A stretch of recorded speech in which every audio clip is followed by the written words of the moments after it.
is Ms. Sandra Robinson. I call upon the members of the panel to disclose any conflicts of interest they may have in relation to each item on the agenda. Are there any conflicts to be noted? No. No. I have one in relation to the matter number 8 of apartment 3, 28 to 30 Fletcher Street. I declare a conflict of interest since this is a review application and I was on the original panel earlier in the year, so I will not participate in any fashion in that matter. There still will be a quorum, so the matter can be determined properly by the panel. All right, we'll start straight in on the agenda. The first item on the agenda is 47 Willangra Road, Dover Heights. There are no speakers registered to speak. So in that case, we will consider that matter at the end of the public meeting and give our decision accordingly on the council website. We can move then to 62 Gilgandra Road, North Bondi. And is Elise and Wayne Chiert present, either of them or both? Elise and Wayne Chiert from 45 Maroubry Road. Are they in the room? All right, there are two other people registered to speak, but also have said that they will rely on written submissions to the meeting. That's Sean Grant and Rosemary Stockley, but I just want to check whether either of them are present. Sean Grant here. All right. So would you like to speak, Mr. Grant? Yeah, I'd be happy to. Yes. Now, you're from 47 Maroubry Road. Yeah, correct. Yes, please go ahead. Great. So we back onto the development. And I just want to do a little recap. There have been 4 rounds of DAs to date. The original was in July 2018, amended January 2019. Then we had a version A in May 2019. And we've had a version B now. Every round has had a storm of objections relating to height, FSR and setbacks, and they've all come before this committee. So I just wanted to make that clear. For this round, we've had 15 objections. You can read all of those. They include every neighbouring property and every one of their neighbours. Excuse me. Every single one of those objections relates to size and balconies, expressed from obviously differing points of view. I'm representing my own property and also 13 of the objections who are not presenting today. We're pretty much all on the same page. And just to sort of summarise, we're looking at a house with an FSR that's now 31.5% above the maximum set out by the Waverley LEP. It will be the biggest and tallest house from base to roof with R2 zoning in at least a 2.5 to 3 kilometre radius. With respect, we really beg you not to allow balconies to be added that will have a huge impact on our visual and acoustic privacy. If you could turn to the submission that I've made, it's just a one-pager. It's titled Additional Submission to the WLPP. Yes, we've seen that. Sean Grant. So essentially, I've just taken some photos from our living space and our garden and indicated where the top balcony on this house will be positioned, approximately 7 to 8 metres overlooking us. And on what you see there, just to sort of emphasise, that is the ground floor. So there are 2 levels still to be built on what you see there. The balcony proposed for the top level will also tower over all of the neighbouring properties. Nobody's significantly higher than we are. And it is off a high-use rumpus or sitting room. It was originally termed a rumpus room, now it appears as a sitting room. We're also asking for some consistency here. And I just want to point out that the owners of 58 Gilgandra Road, 2 doors down, which is a 2-storey house with even more setback than this house, have submitted multiple DAs to add a balcony to their first level, which is a level below the top level of this house, obviously. They're only a 2-storey. And all of their applications have been rejected on privacy grounds. The latest was DA-229/2013/C, and that only received 2 objections from neighbours. This one obviously has 15. In summary, 62 Gilgandra Road, we believe, is already setting a very bad precedent on what has been approved. We implore you not to make the situation worse. The DBU is recommending the front balcony be removed and the driveway be reduced to a single. We definitely support these recommendations. But most importantly, we want both of the back balconies rejected and windows mandated for the relevant rooms to prevent access to the roof spaces. We also request everything possible be done to minimise the size and height of the house and its impact on all of us. Thanks for your time. Thank you, Mr. Grant. Are there any questions from the members of the panel for Mr. Grant? No questions. Okay. Okay, thank you very much, Mr. Grant. So is Mr. Ted Quinton present, please? Sorry, Rosemary Stockley is here. Oh, I'm sorry. Sorry, I didn't get a chance to say. Before. Now, Yeah. yes, you're from number 60 Gilgandra Road. I am, yes. Yes, Yeah. please go ahead, Ms. Stockley. Okay. Well, I'd like to back up what Mr. Grant has said, and I'm the neighbour on the western boundary of this build. Interestingly, in each successive DA that's been put in, our home has been depicted as a single-storey brick home with a tile roof. Now, that's not the case. We have completed a 2-storey construction and moved in March this year. That construction fully compliant with the Waverley Council rules and regulations. And that is depicted in the rear of that house is depicted in the photos submitted by Mr. Grant. I say this because the diagrams showing overshadowing to our property submitted since February 2019 are invalid. Now, a lot of what I'm going to say is the same as what Mr. Grant said. This house is now 31% over the allowable FSR. This oversized percentage increases with each DA. This can only cause serious overshadowing to our property and loss of amenity, not only to us, but to other neighbours. One point is the skillion roof, which was rejected with the previous DA. And I ask, what practical purpose does this skillion roof serve? I would suggest it's an unnecessary part of the design and only serves to further increase the height of the build, having serious negative impacts on us.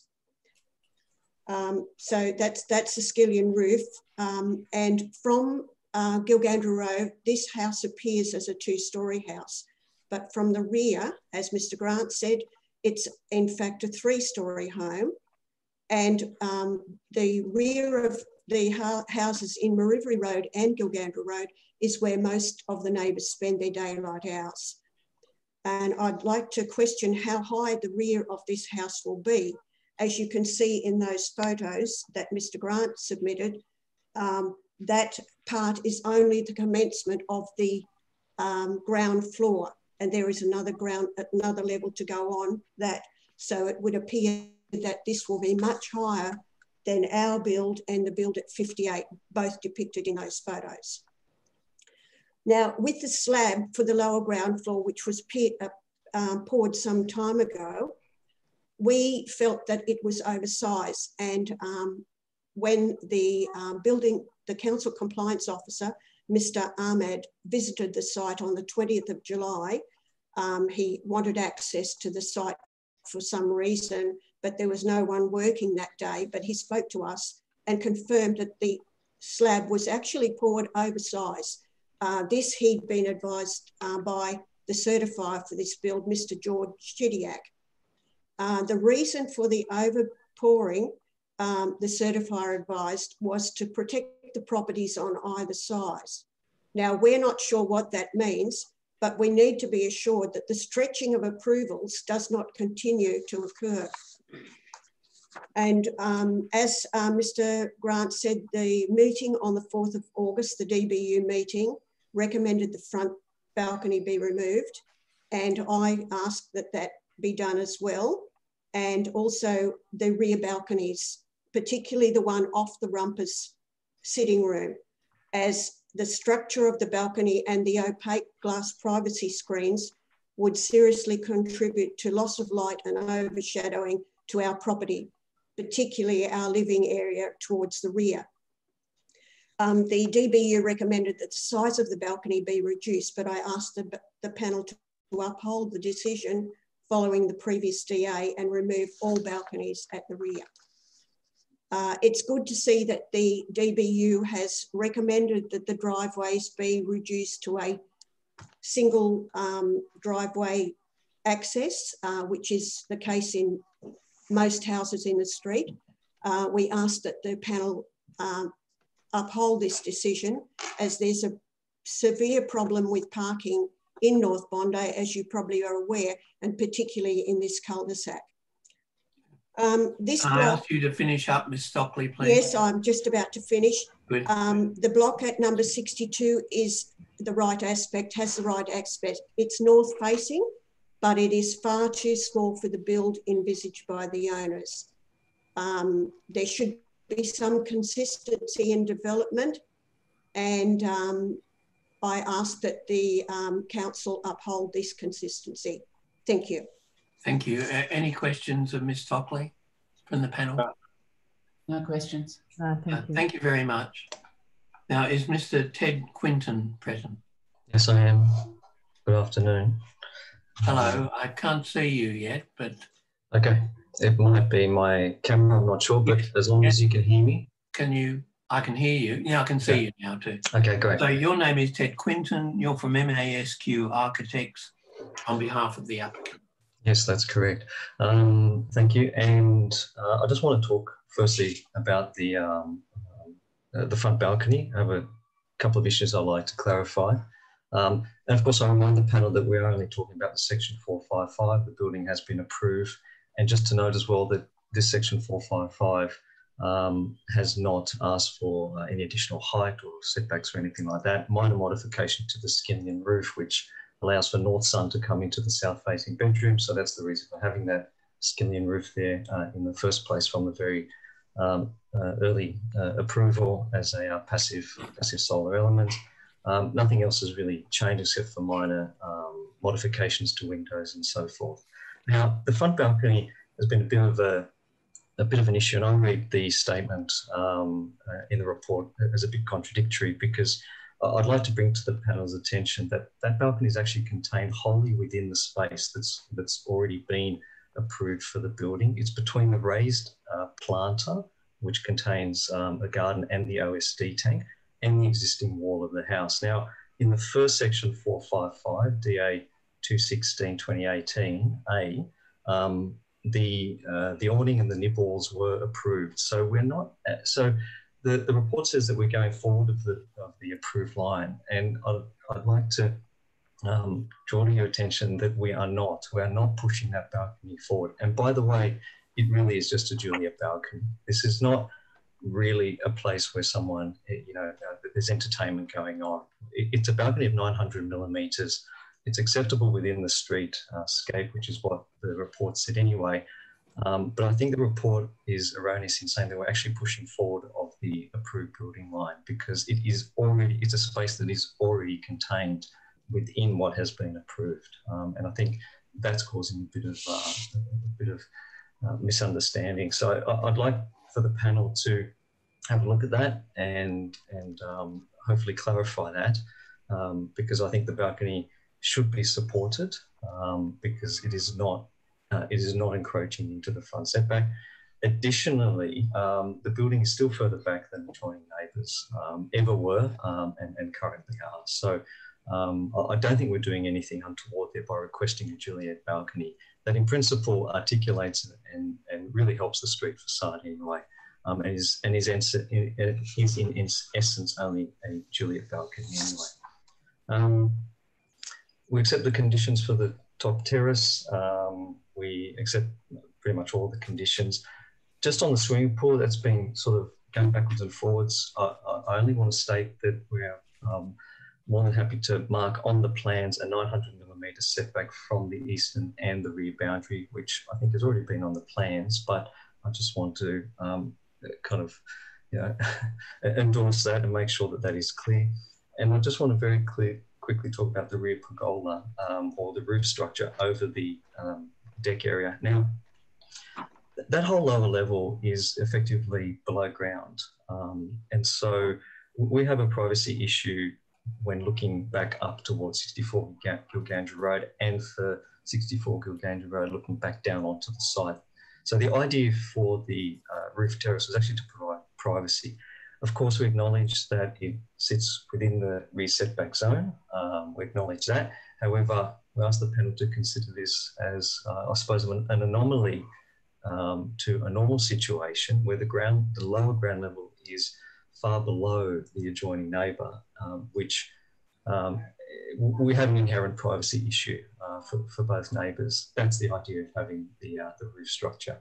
So the report says that we can keep the decked area, but asks us to remove the roof structure. I'd like to keep the roof structure because of the issue of privacy on the site. Thank you, Mr. Quinton. Can I just check something with you?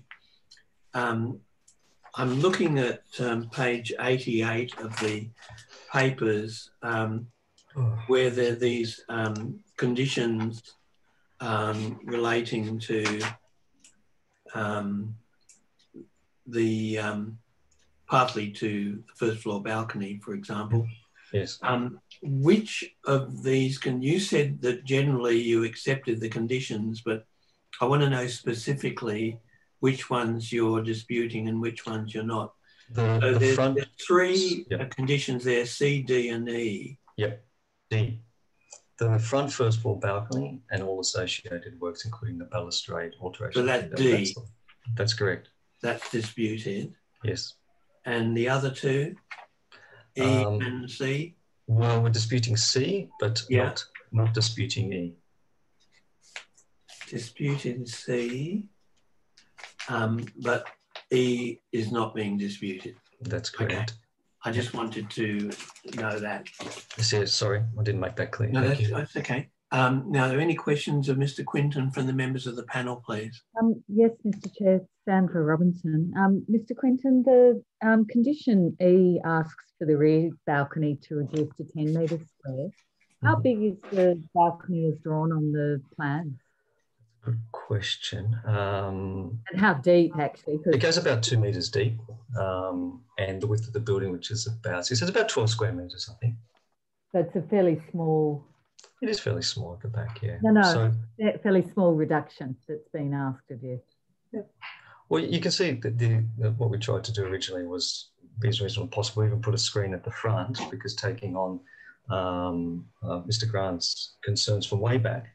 But yeah, in the report it said it added unnecessary bulk. We accept that. Any further questions of Mr. Quinton? Just one for me. Mr. Quinton, I thought I heard you say that the width of the Juliet balcony at the front elevation was 900 millimetres. Is that correct?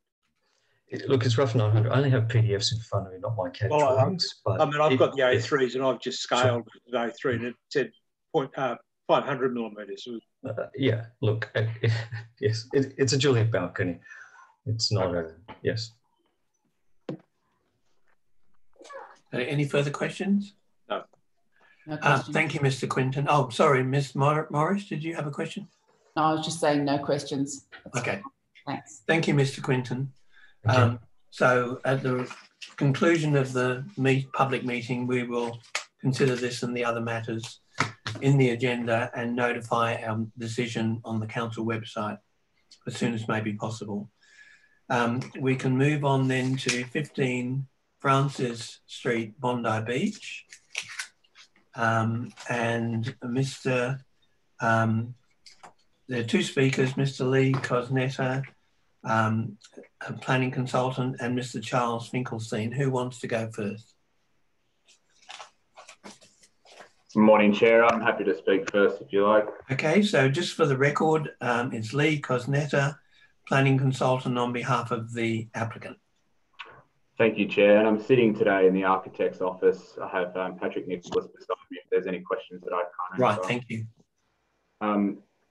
I am here today essentially to see if there were any concerns raised by objectors that haven't been addressed in the report. Noting there aren't any, I might just say that the applicant accepts the planning report recommendations, that there are sufficient environmental planning grounds in this particular case to support an extension of the floor space. We accept all conditions of consent in the attached report. I won't labour on the attributes of the application other than if there are any questions, myself and Patrick are happy to answer them if we can. Any questions of Mr. Cosnetta from the members of the panel? I just have one. Mr. Cosnetta, on the drawings and in your clause 4.6, you make reference to the approved dormers to the east. Yes. You may not know the answer to this, and I possibly should have asked the staff, but do you know if that consent is still current? I believe that it is. Fleeting Architects are the project managers of that scheme, and I've spoken to them recently about this building. My understanding is that they've made some headway into making sure the consent remains active. I don't have the technical answer for you, but my understanding is that it remains active. Okay, might be something we just check with. November 2018. I just have one question, and maybe Gabrielle might be able to help, or someone might be able to help. Why is the rear elevation skewed? Is that just to reflect the rear building line? Yes, it is. It is. This site is one of the first where in this row of buildings, sites to the south are typically entirely rectangular. And at this site and those to the north, there is a splay where the sites get wider towards their northern boundary. We've splayed the rear alignment to make sure that we're within the predominant rear building line of both adjoining properties. And we've done a very detailed envelope study that was part of the architectural package. I'm not sure if you have that, but they dictated the lines on every floor that we went through. It also, from talking in the architect's shoes, there was this desire to have an aspect turned towards the principal view of the ocean, and there was some design attributes that the architect wanted to make sure it was facing that particular way to take up the view as well. I mean, I can't help but ask, wouldn't it be a better design solution to have the balconies perpendicular, even though if there was some minor encroachment into the designated rear building line? I'd hate to say it to the architect, but I think there's probably some merit in having them skewed as well. There's a really significant setback to the rear boundary on this site, so they won't appear skewed from any particular property on either side. And I know that the angle of the view is one of the driving architectural features of the building. But in terms of a planning impact, if they were to be straightened, there wouldn't be an additional planning impact. Okay, thank you. I also have a couple of questions. I'm just at the moment having a look at DA drawing number 20 as an example, and it's a similar situation goes up on each floor. Where we've got the kitchen and the dining space and the living space defined in each of these apartments towards the rear, the size of the opening that is cut in the existing facade, I just wonder what dictated that, because it appears that there may be capacity for it to be a bit wider and achieve a greater flow, but I wondered if there was a structural reason why it was limited to that opening size. I don't know the answer. Do you know that, Patrick? It's a 3.5 metre opening, and it could be open further. I think the predominant issue with buildings of this age is the quality of the existing brickwork. So if we were to make it bigger, we'd probably demolish the whole facade and then rebuild it in the required opening. So we were just conscious of that buildability and cost perspective. But I hear you with the merit of reducing the joinery on the centre party wall to sort of get that feeling of space through the centre of the apartment to expand. Well, particularly when you're looking at ones such as apartment 5 and apartment 6, where they don't have as much space for the living area and the actual layout of sofas and things like that, it seems quite awkward to constrain it more than you need to. Yeah, yeah. And then I had one other question.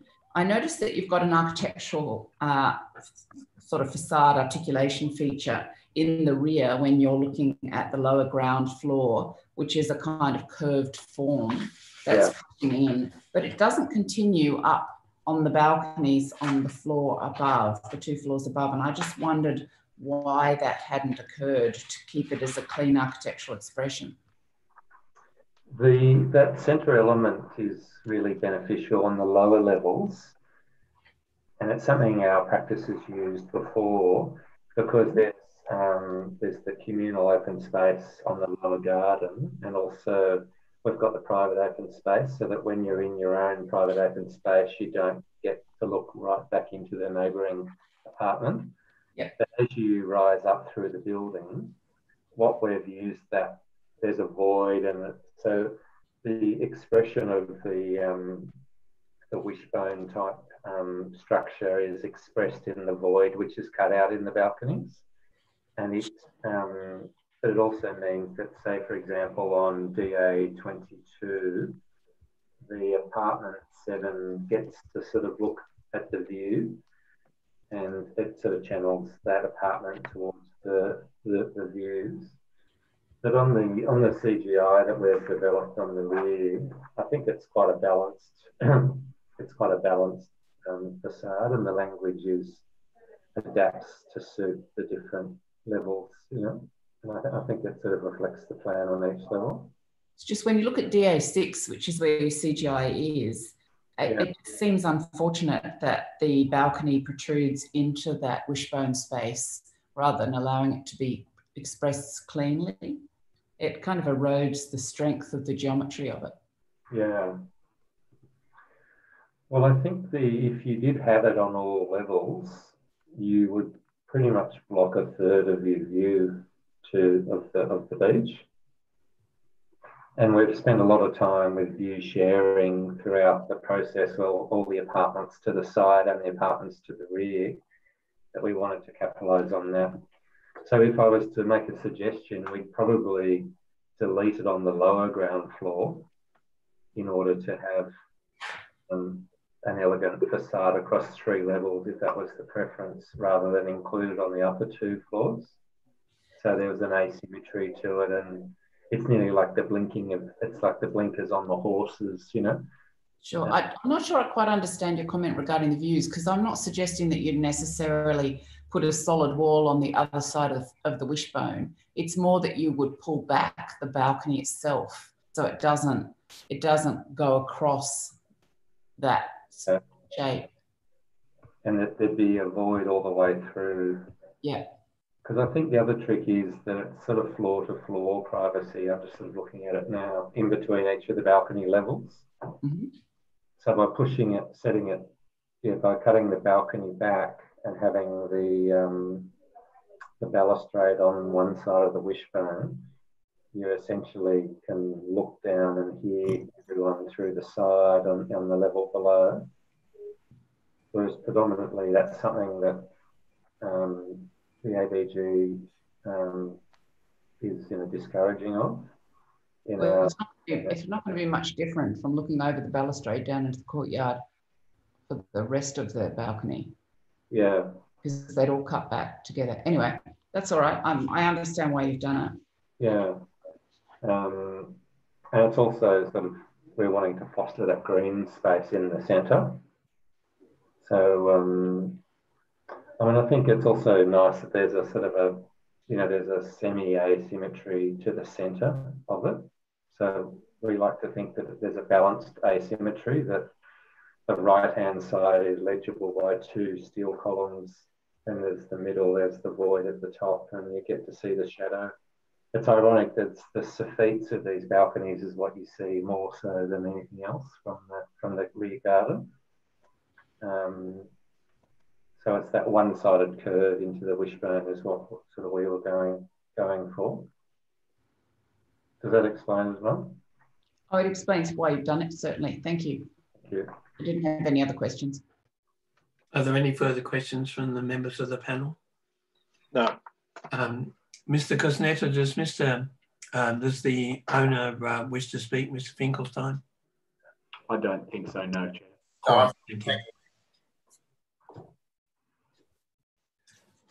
Well, thank you very much. At the conclusion of the public meeting, we will determine this as well as the other applications and notify our decision on the council website. So we can move on then to 179 McPherson Street. And there is one speaker registered to speak, and that's Jason Gibney. Hi, yes, look, I just registered in case you had any queries or questions. There's nothing specific that we need to address. Right. As the applicant. Are there any questions of Mr. Gibney from the members of the panel? No. No. No, no questions. No questions? Well, thank you very much for coming along and being prepared to answer questions, Mr. Gibney. Not at all. So we will, as I said with the other matters, at the conclusion of the public meeting, we will adjourn and determine this matter as well as the other matters on the agenda. Okay. An indication of when that would be, roughly? Or? Should be tomorrow. Tomorrow. Okay, great. Thank you for that. Thank you. Thanks. We can move on then to 114 Warners Avenue, Bondi Beach. A number of speakers are registered. Is Ika de Detrick and Jacob Besada present? Or yes. Hello, Ika. Yes, hello. Your name is Ika de Detrick? Is that? Ika de Detrick. Ika de Detrick. Thank you. I'm sorry about my pronunciation. No, that's okay. No worries. From apartment 9, number 51, Gould Street, Bondi. Yeah. Look, there were multiple DA applications for 114 Warners Avenue, which is right across the street from me. It's in the conservation area, and the building, the 114 Warners Avenue, was erected in 1928 on Crown land and is the one of the last original buildings in the area. Right across a local public school. And there are not many untouched authentic buildings like this left in the area. The proposed changes, especially the removal of the roof and its replacement with additional atypical floor, creates a dangerous precedent for anyone close to the beach to remove and convert the original pitched roof to an additional apartment, thus obstructing views and well-being of other people. For me, especially, I would like to point to some recommendations in your report regarding this DA application. Removal of the original pitch roof and its impact goes against also Heritage Advisor space ratio exceedance recommendation. Firstly, use the space in the pitch roof for an attic addition, or secondly, have a modest flat roof part-story unit within the center of the roof, which according to the advice, even this option would still not be able to accommodate a separate or independent unit on the roof level. According to the expert advice I was given, contrary to the Heritage Advisor's recommendation, a self-contained 2-bedroom, 2-bathroom apartment penthouse is proposed instead. All new habitable area, including the rooftop garden, is covering almost 75% of the old roof space. To reduce the visibility of the added unit mass from the street, the boxy construction is pushed back towards Gould Street, actually my street and my windows, thus creating not only an alien element in the roof skyline, but also affecting the view for myself and other Gould Street buildings in the direction towards Warners Avenue. Basically, this new construction will totally block, almost completely block the whatever left views to see I have, and thus significantly reduce the sort of overall value of my building, whilst the new apartment will enjoy $1 million sea view. The overall height of the building, also the proposal, is higher than the original height of the building. The DA proposal will be almost 50 centimeters higher than the original roof ridge of the building. Applicant's claim of lower height is implying that the DA proposal is lower than the current height of the building. However, the current proposal is missing a very important fact, that it's lower than his previous DA proposal, but still higher than what is there now. Actually, the new added floor will be as high, if not higher, than the school roof is. And because of its boxy structure, instead of the pitch sloping roof, the huge back wall of this new construction will completely block my view. The original height of the pitched roof is RL 28.04, whilst the new height of the proposed new additional unit is RL 28.50, alongside its whole length of the monolithic wall, a huge difference from the current gently sloping pitched roof. I also object, as a community member living here in the Bondi area for 35 years, to the changes of the frontage of the building. There is no need to change beautiful bay windows to Juliet balconies, which definitely were not there originally. Adding balconies instead of the original bay windows is, in my opinion, totally misguided. If possible, the authenticity should be preserved. That's what gives the place character in Bondi Beach. Just for the, this is the original building of the 114 Warners Avenue, nicely preserved. And this is what the new proposal would be, completely changing the appearance of the building. Even so, it's now the latest DA application is Art Deco, but this Art Deco is much later. My building where I live was built 10 years after 114 Warners Avenue. We had balconies. I'm now sitting in the former balcony, which was converted to a sunroom, like with the windows. That was 10 years later in 1938, but this was in 1928 when the Bondi Pavilion was built. So in my opinion, why would you change the frontage to something which wasn't there? It's almost like creating in the 21st century something which was typical for the 1930s. It's almost like Disney-like building. So that's my objection to this DA application. There are other historical issues for this building. Thank you. Are there any questions from the members of the panel for this lady? No, thank you. Thank you very much. There's Mr. Lee Cosnetta again. Is Mr. Cosnetta there? Yes, Chair. And just for the record, Lee Cosnetta, consultant planner on behalf of the applicant. Thank you. And again, the same architect from the previous item is beside me for any architectural design questions that might come up. Again, my presentation is short in that we accept the recommendations of the council officer's report and accept that they have also found that there are sufficient environmental planning grounds to support floor space non-compliance on this building. We accept all of the condition of consent, noting there are no non-standard conditions as part of the set recommended by staff. There have been multiple applications on this site.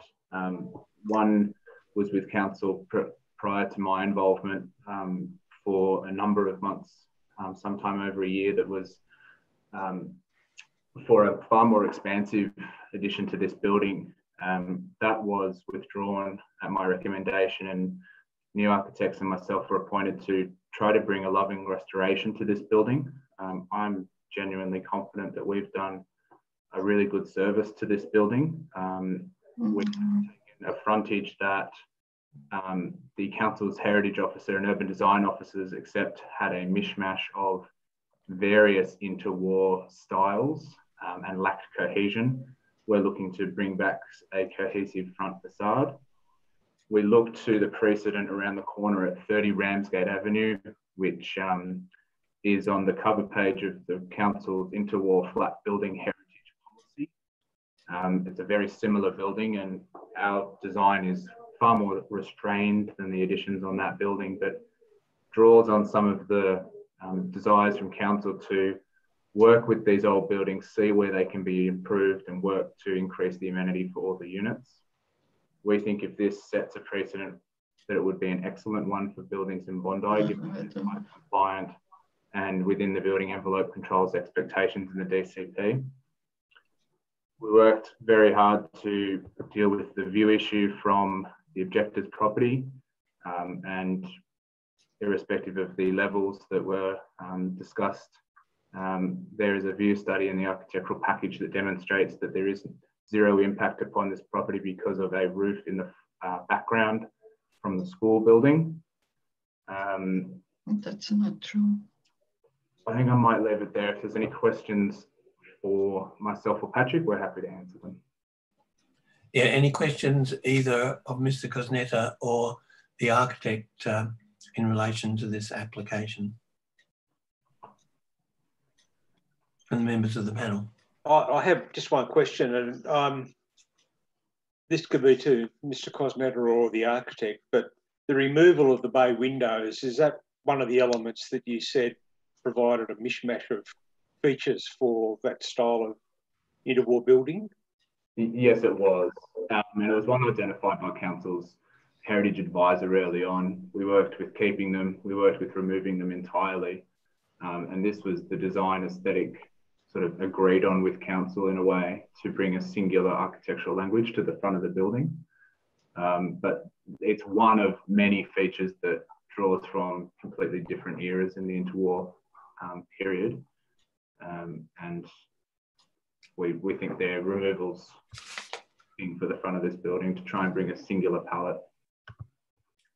Okay, thank you. Just on that, I have one question. Mr. Cosnetta, do you know if the existing bay windows were enclosed? Were they originally built as balconies, or were they always bay windows? I think they were originally. Hi, Sandra. Yeah, they were originally enclosed, and it was the side. There was a balcony on the side, on the right-hand side of the building, looking at it from the street. That was a balcony that has been since enclosed. Right. So the ones at the front have always been enclosed. Never been balconies, yeah, as far as you know. Okay. Yeah. Thank you. Any further questions of either Patrick or Mr. Cosnetta? No questions. Well, thank you very much. Thank you. Thank you to the speakers, and at the conclusion of the public meeting, we will consider this application along with the other applications. We can move on to the next item, which is 56 Sir Thomas Mitchell Road. There are a number of speakers registered to speak. The first speaker I have is Nathan Mattock. Good afternoon. Hello, Mr. Mattock. You're from number 1 Ormond Street, Bondi. That's correct. I'm on the adjoining property. Yes. Please go ahead. We've filed some. I filed some submissions. I don't wish to address those. In terms of the council report that came out, there's just a number of factors that I believe in respect of the effect on my property which weren't considered. I know that the report recommendation is that the application be refused. However, I just wanted to point out 3 things that weren't, I think, squarely addressed in council's report. First of all, in terms of the visual privacy, in respect of my property, the top two levels are apartment 4 and apartment 3. In respect of apartment 4, there is a balcony that runs the complete length of that apartment, which overlooks the main living area of my property, being where the pool and balcony is. And that also then wraps around to the front balcony. And so both the side and the front balcony of that will look into the main living and surrounding dwelling area. Also at the back of that unit, being at the top level apartment 4, there's a balcony out the back as well. And that balcony also overlooks the other outdoor living area at the back of the property. And so in respect of the top level, I say that the visual privacy is significantly affected by this development.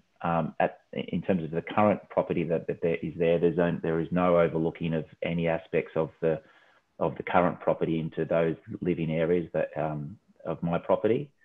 In respect of the level below level 2 and apartment 3, again, there is a front balcony as well, which the side of that front balcony will also directly look over the pool and living area of my property, as well as windows which are to the further down the side of that property, and those windows are effectively straight across into where the pool and living area is. Noting that the main living area of this property is both the pool but also a large deck, which fronts effectively Sir Thomas Mitchell. Although my street is number 1 Ormond Street, it wraps around onto Sir Thomas Mitchell.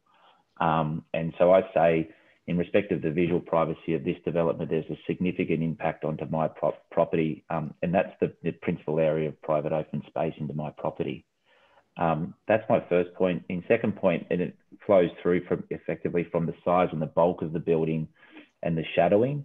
Again, both those two areas, both the apartment 4 and apartment 4, which is the level 3, the effect of the shadowing is to increase significant shadowing over both the pool area in the front of the property, as well as that same area at the back of the property, which I mentioned in respect of the balcony at the back.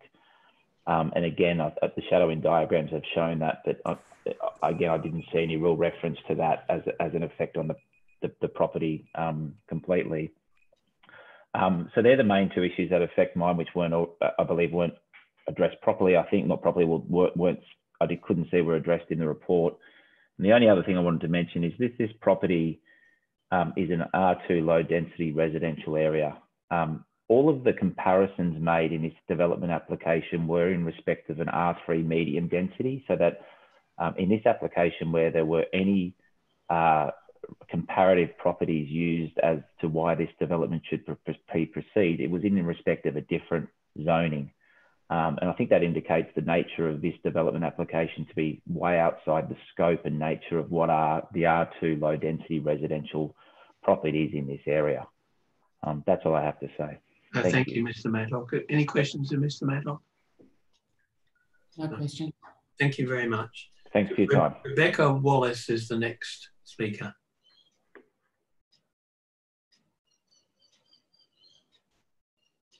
I can see Rebecca Wallace on the list there. Yeah, I'm here. Can you hear me? Good. Hello. And you're from number 60, Sir Thomas Mitchell Road, Bondi Beach. That's right. So I'm 2 down. My home's 2 down from the proposed development. Yes. We're on the west side. So I'm the owner, occupier here with my husband and 2 sons. And I'm also speaking today on behalf of the other residents on the west. So Tim and Vivica, who are right next door to the property, who are at 58 Sir Thomas Mitchell, and Dave and Lynn Burgess, who are at 62 Sir Thomas Mitchell, right. And Madeline Smith, who's at 64 to Sir Thomas Mitchell. So they've all sort of asked that I put a few points in on their behalf today. Please go ahead. Yeah. So our submissions have already mentioned those of us who live on the west side that our homes would be adversely affected by the impingement of our privacy and also the additional noise due to the overdevelopment of the site. As Nathan just mentioned, it's non-compliance to height, length and bulk of the development. Not included in the report though was how the noise travels in this area due to the shape of the gully. It acts as an amphitheatre for noise. What we enjoy now is the wildlife. We board in this area because of the trees and the gully. It's one of the last remaining privately owned mature tree canopies in the Bondi area. And it's home to many different birds and Australian native animals. And the proposal has not considered the retention of any of these mature canopy trees and does not respect the tree protection zone for the adjoining trees. I actually engaged an alternative arborist, and that report is in the submission. We're also concerned for the health of the retained tree out the front on Sir Thomas Mitchell Road, the weeping fig. The proposed excavation will have profound impacts on that tree's stability and health. Tim and Vivica of 58 Sir Thomas Mitchell Road just specifically wanted me to mention the noise pollution created from the access driveway proposed to the car parking area with the stacker for 8 vehicles, which is immediately adjacent and runs the full length of their front garden, their home, and a significant part of their rear garden. Basically, that's adjacent to their front door entrance and their living and sleeping area. So will greatly impact them for noise and pollution. They are also, the proposed top terrace at the rear will overlook from an elevated position into Tim and Vivica's home and yard, denying them of privacy. This point obviously also extends to our home and our backyard and that of Lynn and David's next door to us.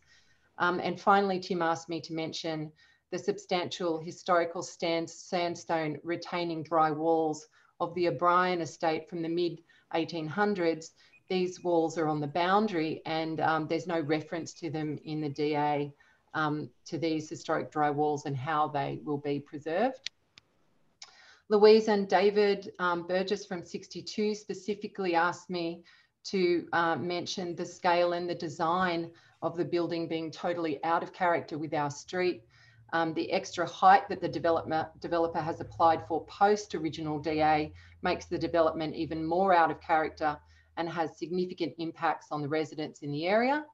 The development is a danger to the pedestrians and the residents in this street, and it is a heritage area and there's significant environmental issues.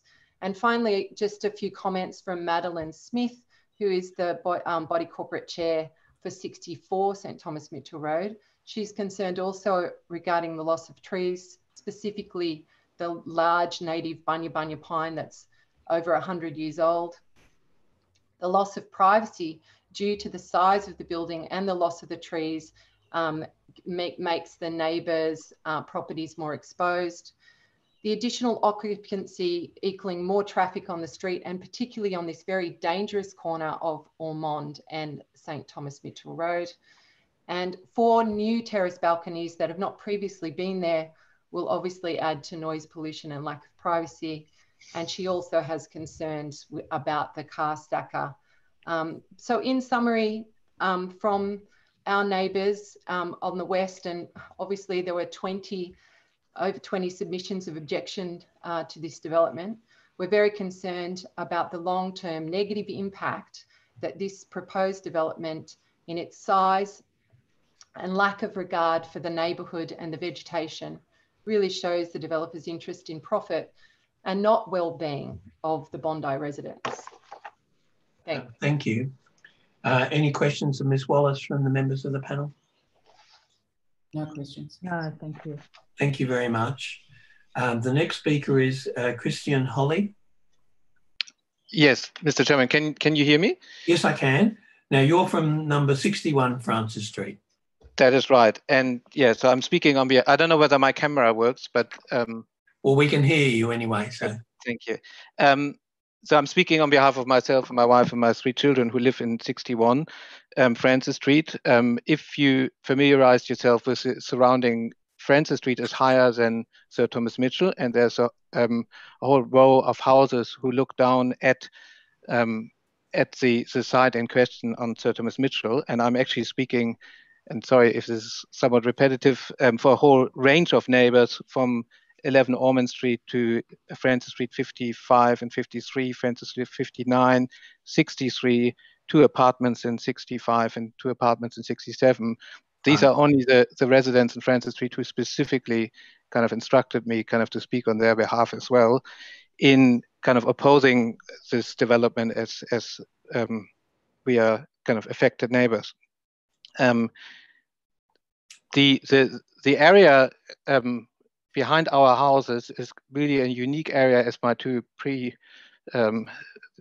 previous speakers already mentioned, in that there's a unique canopy of trees and nature which is preserved in Bondi. I intended to show it to you via the camera, but if I refer the panel members to figures 2 and 3 in the report from Balanced Planning, which was submitted on our behalf, you really see that there's a unique large green area in the moment, and that all the houses, both on Francis Street and Sir Thomas Mitchell, all adhere currently to a single back line, how far they intrude into that kind of green gully or the ravine. And this proposal is the first time that, probably since this whole area was developed in the 30s, one of the buildings will substantially kind of intrude into that space, and thereby kind of jeopardize an impact on the nature, the trees, and the general outlook for all the residents in Francis Street, and including that, again, as Rebecca said, the ravine kind of operates as a natural amphitheater, and the whole noise and impact for the residents up on Francis Street would be quite substantial from removing the trees, and secondly, stepping out of that line and substantially going into the backyard of the property.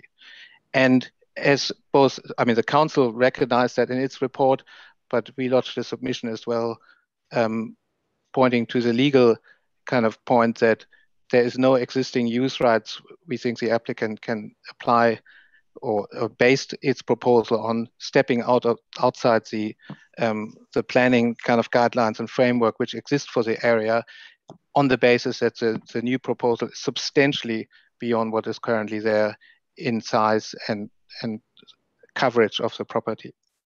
And finally, and again, I apologize if this is repetitive for the panel, in particular, the removal of the banya tree as a probably perhaps slight emotional and personal comment.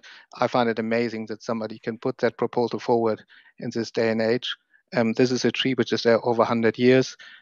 Another resident submitted in his proposal that he played as a 5-year-old around that tree when it was mature, and he's now 65. To describe that as an insignificant tree in the report which was submitted by the applicant is really misleading to the panel, and I can only invite you and the council to look at it in real life, should you ever come to a decision that this tree has to go. And I leave it at that with my submission. Thank you. Thank you, Mr. Holly. Any questions of Mr. Holly from the members of the panel? Well, thank you very much, Mr. Holly. Pleasure. So that concludes the speakers on this item. And as with the other items, as I've mentioned before, at the conclusion of the public meeting, we will adjourn and determine this item and notify our decision on the council website. We can move on then to the next item on the agenda, apartment 3, 28 to 30 Fletcher Street, Bondi. I've already declared a conflict of interest and I will not participate in any way, shape or form in this matter. And I'd ask Mr. Brown to chair this item. Thank you.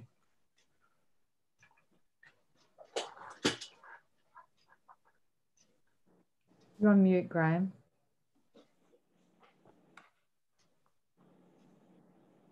Is there anyone wishing to speak on this matter? This is a question of the council. I think Mr. Declan Hughes. Okay. That's correct. Good afternoon, Good afternoon, everybody.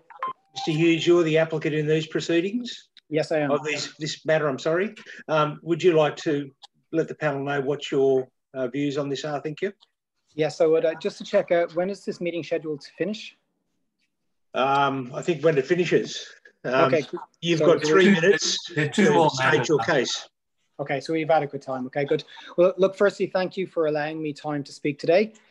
My wife, Katie, and I have lived in the area for over 10 years, and this is not a large home, and we wish to improve the kitchen space and to add a small study or playroom for our 2 very small children. Above this would be a roof terrace that would connect with the existing terraces that run along the entire eastern side of the building. And directly behind this is a utility room and the car park, the underground car park. So we requested a review of the decision made by the panel in April. The basis for refusal then was exceeding FSR, streetscape, side setback and privacy. The decision was not a unanimous decision, and Mr. Richard Thorpe was against the panel's decision. So this gave us hope that some amendments would enable us to make a small, but honestly a life-changing addition to our small home. With the revised plans, council have agreed that this addition would have very limited visibility from the street, and they've no concerns over visual privacy or impacts on streetscape. And the additional greenery is an improvement. So it's set back and hidden behind higher structures on all sides. The proposal enjoys total support in the community. 128 letters were notified to neighbours. We've had no objections and only submissions of support. I've also provided a letter signed to the panel by my immediate neighbours in support, noting that it's an improvement on what is currently there. Also, I'll note it's a strata complex of 18 units, and the proposal was also unanimously supported at our building AGM. The council's reason for recommending a refusal is largely to do with FSR. So the existing FSR is 1.63, and this has been approved by council. The addition increases it by less than 1% to 1.64. So this is a rounding difference on something that is barely visible from the street, as agreed to by council. There are a number of other buildings on Fletcher Street with higher FSRs, including the apartment blocks directly next door and across the street, which have FSRs of 184 and 185. Existing side setback and stormwater was raised. I should note the stormwater was not previously raised in the original refusal, and I wasn't aware of it until I read these papers. Therefore, I couldn't discuss the matter with council. However, the setback point is related. The proposed roof terrace is entirely consistent with the existing terrace setbacks on the eastern side of the building of 1.2 metres. Council's concern is that in the internal space below this, we would borrow an additional 600 mils from stormwater easement. So alternatively, we could retain the 1.2 metre setback internally and keep it consistent with the rest of the building at car park level. And this should resolve the concern around setback and stormwater. Or the other matters noted on the increase in width and bulk and architectural character and precedence and internal amenity. Council agreed that it's got very limited visibility from the street and no negative impact on streetscape. Residents, neighbours and the architect see it as entirely consistent. And this isn't setting a precedence, as the entire perimeter of the building, except for this area, has internal space with terrace above. And internal amenity is vastly improved. So there's plenty of light via skylights and a window facing Fletcher Street. And the existing living room has a 5 metre wide glass bifold doors from floor to ceiling. So given the points I've made in the new issue of stormwater, I'd request that the panel grant approval to build in line with the existing building at car park level and only borrow additional easement space subject to agreement with Waverley Council. I understand it is increasing FSR. However, we are talking about less than 1% change with no negative impacts, and it's barely visible from the road. To conclude, nobody is against this proposal except council. I propose it can't be in the public interest to reject a small, discreet and well-supported addition. And to round up, this decision is going to have a huge impact on the quality of life for my family. It is at no cost to the community. Can we please have a think about how and rather than just a no? Thank you. Thank you, Mr. Hughes. Panel members, are there any questions you'd like to ask Mr. Hughes? Yes, Mr. Chair. Mr. Hughes, could you clarify again how you're suggesting you would solve the concern about stormwater? You said it very quickly. I just didn't. Yes, I'm sorry. The 3 minutes of this time. No, I'm giving you a bit more time. Okay, thank you. Look, the existing passage at the eastern side is about 1.7 metres wide, and then there's an existing 2.3 metre wall behind which there's 1.2 metres of stormwater easement. Our proposal, our current proposal was to borrow about 600 millimetres of that easement, which is really just running some stormwater pipes from the stormwater tank to the street. So we were going to push that existing wall back so to create a bit of extra internal space. What we can do is we can actually just build to that existing wall, which means that the entire line of the building, both the upper terrace and the lower room, would be exactly the same line as the rest of the eastern side of the building. And just noting the eastern side of the building is 14 meters long. We're talking about 7.5 meters. Does that answer your question? So the simple answer is you wouldn't, you're suggesting that you can not interfere with that easement. We cannot interfere with the easement. We just felt that there was excess space, and then on advice of our stormwater engineers, they felt that we're not changing the design of the stormwater by moving the wall back. We'd be keeping the same design. We'd just be moving the pipes behind that wall closer, like a little bit further back, so we could use some of that space. Okay, thank you. Yes, I understood you to say that you would be encroaching 0.6 of a metre into the easement. Is that right? Yes, that is correct. But we can always not encroach and just have a narrower room to the side and have no encroachment at all. Okay, thank you. Ms. Morris, anything you wish to add or ask? No, it's fine. Sandra asked the same question I was going to, so that's answered. Thank you. Okay, thank you, Mr. Hughes. As you've probably heard, the panel will consider your application or your review after we finish the meeting, and it will appear in the on the council website within the next day or two. Thank you. Look, anything we can do to make this work, we were very open to discussions. So please, this is a hugely important decision for our family. Thank you. Okay, thank you, Mr. Hughes. Thank you. All right, so I'll take the chair back if that's okay. Thank you for that. We can move on then to the next item, which is 7 George Street, Dover Heights. There are a number of speakers registered to speak. The first one is Mr. Mike Codron. I saw him on the list. Mr. Mike Codron. I can see him in the list on my right-hand side of the screen. Okay, I'm unmuted. Can you see me now? Yes, I can't see you, but we can hear you. Okay, where's my camera? I'll have to start your video. Okay. Yes, I can see you. So for the record, your name is Mike Codron. You're from apartment 2, number 9 George Street. Okay. Okay. My property shares a boundary with 7 George Street. This boundary is my eastern side and 7 George Street's on the western side. 7 George Street's latest DA proposal still does not comply with Waverley Council's WDCP. The report and recommendation to the Waverley Local Planning Panel, prepared by Joseph Somerville on 7 August 2020, require amendment. Non-compliance of balcony and deck. No approval should be granted to these grossly oversized areas. Modification to comply with WDCP should be undertaken to ensure minimal adverse impact on neighbours. As the plans now stand, the potential for visual and noise pollution is a given. Our property's DA/400/2012 was modified by Waverley Council, P3 approved development, general modifications point B.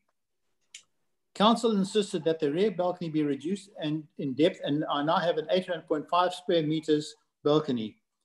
To rationalize permitting 7 George Street's proposal to grossly oversized areas that other balconies in the vicinity are oversized is misleading. I am the immediate neighbor, and this is not so in my case. Stating that this is the only outdoor living space and they require this size area is not acceptable. We manage well with a standard size balcony. We also have 2 extensive parks at our doorstep to access outdoor living. The following 2 matters should be included in the consent prior to the issue of a construction certificate. 23, dilapidation report, page 473. Properties that are immediately adjacent to the building site should be specified.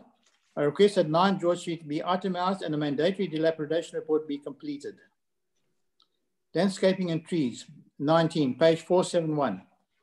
Council has stated the proposed Acacia longifolia is to be replaced with a species that's limited in height to allow the view sharing, page 438. There's also a requirement to prevent pollution by the leaf matter of the swimming pool belonging to Unit 1, which is below me. I request this is in the conditions of consent. Thank you. Thank you, Mr. Codron. Any questions of this gentleman? No questions. No. All right. Thank you very much. So Leanne Dixon is the next speaker. Yes, hello. Hello there. Your name is Leanne Dixon from 17 Bulga Road, Dover Heights. Yes, that's correct. Yes, please go ahead. Okay. My property shares a boundary with 7 George Street. This boundary is my southern aspect and 7 George Street's northern aspect. In spite of amendments to the original DA application, which was fraught with non-compliant items, there remains non-compliant items and other items that require specification in the conditions of consent document. The first matter is visual and acoustic privacy. So 2.5. There's 2 items that are non-compliant in this regard. One is the deck and balconies. The grossly oversized deck and balconies should be rejected. Council acknowledges that decks and balconies exceed the DA standard outlined in the WDCP. Council also states it's considered appropriate given the precedent set by large ground floor decks and balconies, and it's being the only form of private open space for dwelling number 2, which will be located upstairs. I dispute this. The proposal is for a ground floor deck of 41.8 square metres and a first floor balcony of 31.3 square metres. As we know, the WDCP allows 10.5 square metres. There is no precedent set for large ground floor decks or balconies, as the immediate adjacent decks and balconies of number 5 and 9 George Streets are sized according to Council's own report, and that is 15.7 to 5.91 square metres.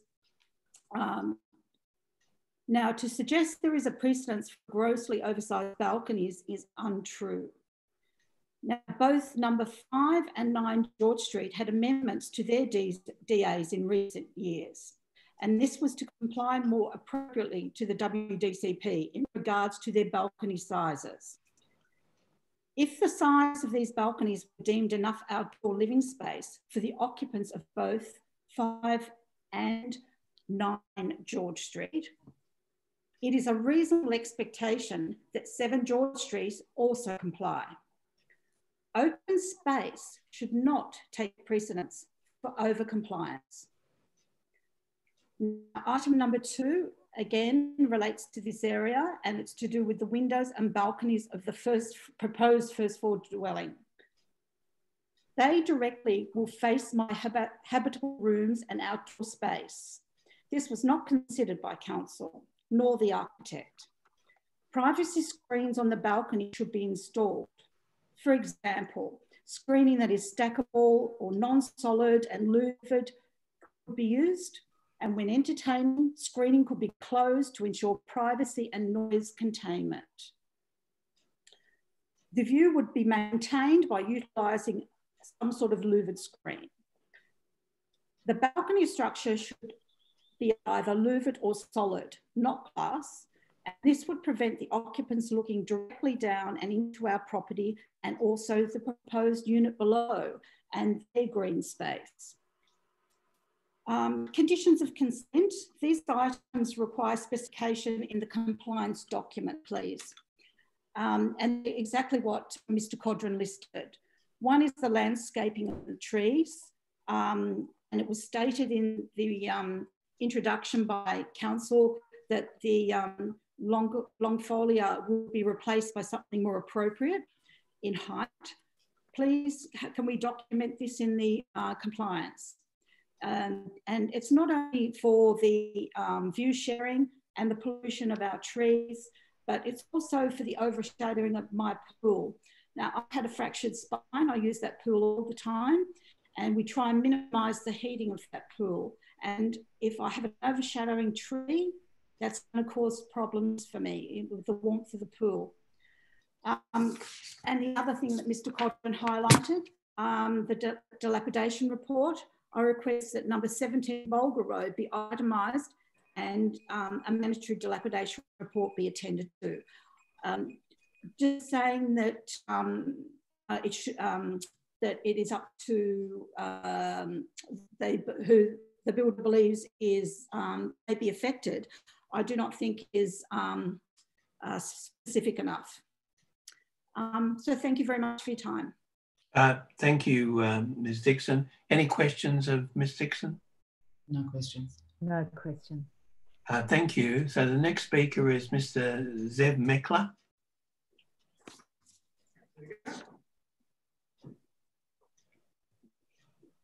Are you there, Mr. Mekler? Yes, can you hear me? Yes, I can. I can't see you yet, but we can hear you. Sorry, camera's acting up. Can I can't. Oh, don't worry. We can hear you. That's enough. Okay. You're from 5A George Street, Dover Heights. That's right, 5A George Street, which is the eastern border of the property of 7. I represent myself and my downstairs neighbours, Phil and Sue Rosen. And we pretty much reflect what Mike Gordon and Leanne have said. We believe that the balcony size is way over the specific value. We also that it would breach our privacy. It would be a noise impediment to us. Our balconies are not as big, and we had to reduce our balconies on building as well. Okay, so the deck should be definitely reduced. We'd like the council to take that into consideration. Also, we require the dilapidation report for number 5 George Street, because we believe that they're going to use jackhammers and other things to construct the building, and that obviously will cause damage to our properties, and we'd like them responsible for such damage. Okay.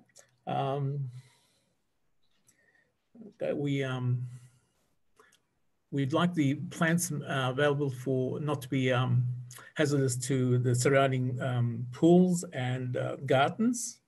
And the most important thing to us is the visual and acoustic privacy of our units, because with that size unit, they would look straight into my living room and would definitely infringe on my privacy. Okay, I think that's about all I've got to say. Thank you, Mr. Mekler. Any questions of Mr. Mekler? Thank you very much. The next speaker is Mr. Matt Stubbs. Mr. Stubbs present?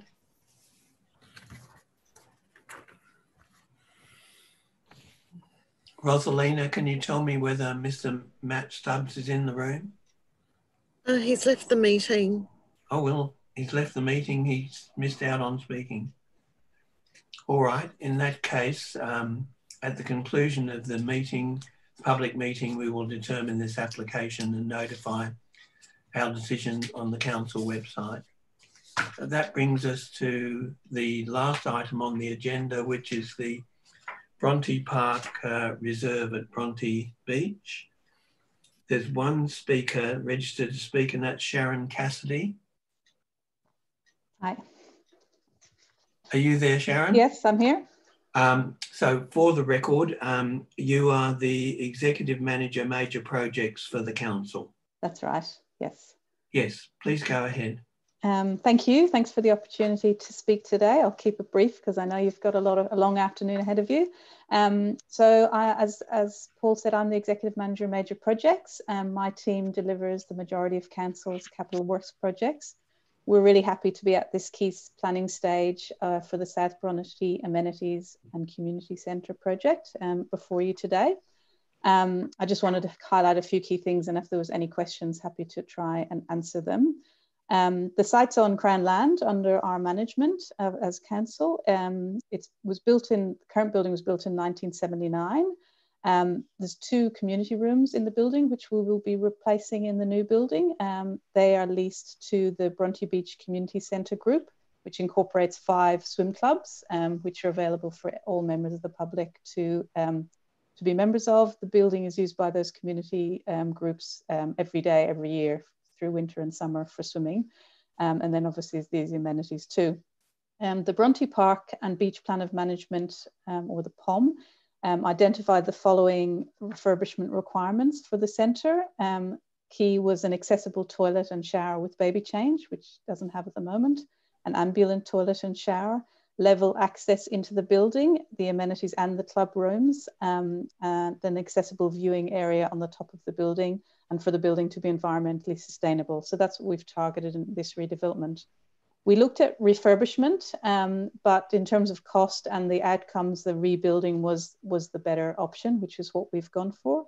It'll provide an excellent building condition. Obviously, we're not compromised by using parts of the older building. We'll provide an accessible building and facilities, which is greatly needed. It's also going to enhance the cultural heritage and recreational values of the locality. By reorienting the building, we're able to reveal the headland, so you'll get a much greater view and see the rock face there, which will be great. It will accommodate the evolving, changing community needs with overall increase in patronage, as well providing family change rooms and accessible facilities. Will improve the sustainability outcomes through recycled stormwater, native plant species on the rooftop garden, and natural light and ventilation.